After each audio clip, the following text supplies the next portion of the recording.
Hi, I'm Susie. I am a client of Christina White at Christina White Salon for quite a while, and she does a hair topper and extensions on me, and it has been life-changing. I have an issue with hair loss because of some medication that I take, and to be able to have this beautiful full head of hair is amazing, especially at almost 50 years old. I think it's great to have this option and not have to just accept, looking old with no hair.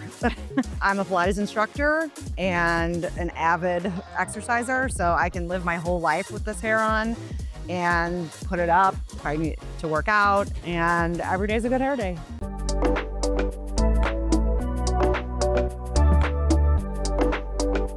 Welcome to Christina White Salon. I'm Christina White, owner, master stylist, and lead extension educator throughout all of our salons. I have been wearing and applying extensions for over 25 years.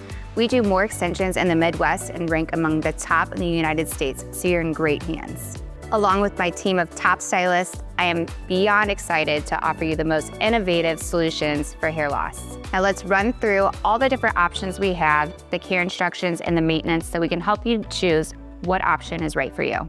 Hair toppers address a range of hair loss solutions from post-chemo, hereditary thinning, shedding, alopecia, and other hair disorders that are emotionally challenging, causing more stress and impact on your overall well-being and your hair.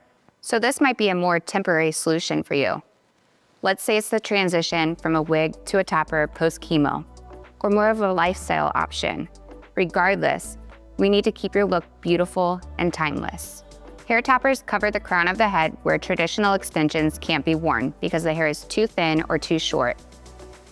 Toppers are incredibly hard to detect because they look so natural and blend with your natural look.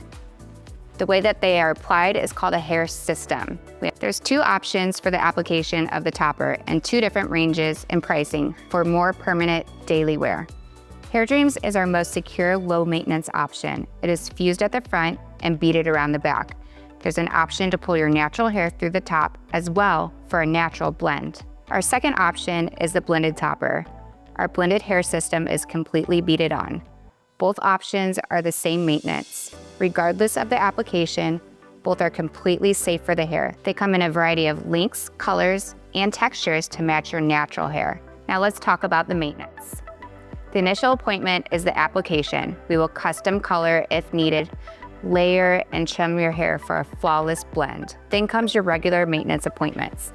Every 3 weeks. The first 3-week appointment is a tightening. We are just tightening up all the beads, and there's typically a wash-in style. At the 6-week mark, we are completely removing, washing, and reapplying. Any color that needs to be done can be done on your natural hair at this time. The nice thing is the color looks great longer with the topper, with all the coverage in the crown. Now let's talk about different situations. First, I want to talk about post-chemo. Typically, you'll come in 6 months after your last chemo treatment. And what happens at that time, you've got enough regrowth about this long on top, depending on if you did cold capping or not, and that gives us enough hair to attach to. This method can be applied with other extension methods that we offer. So if you don't have the length underneath of the topper, we can apply a 1-row weft extension, or if we need to apply 2 rows to add lots of length underneath, we can do that as well. Now we have another option that is pretty cool, and it gives us lots of coverage in different areas of the head for weak hair or hair that we want to protect, and it's called mesh integration. It's basically like a mesh fence that's applied to the scalp, and then your natural hair is pulled through it, and it gives us structure to sew on any type of extension. So it could be a hand-tied weft, or if it's in the crown because you've got alopecia in certain areas that we can't attach to, we can put that mesh right over the top of it, and then we can apply all of the options that I mentioned today. I know this is a lot of information, but we want you to make sure that you ask any questions that you have with your stylist during your consultation, and I'd be happy to help as well.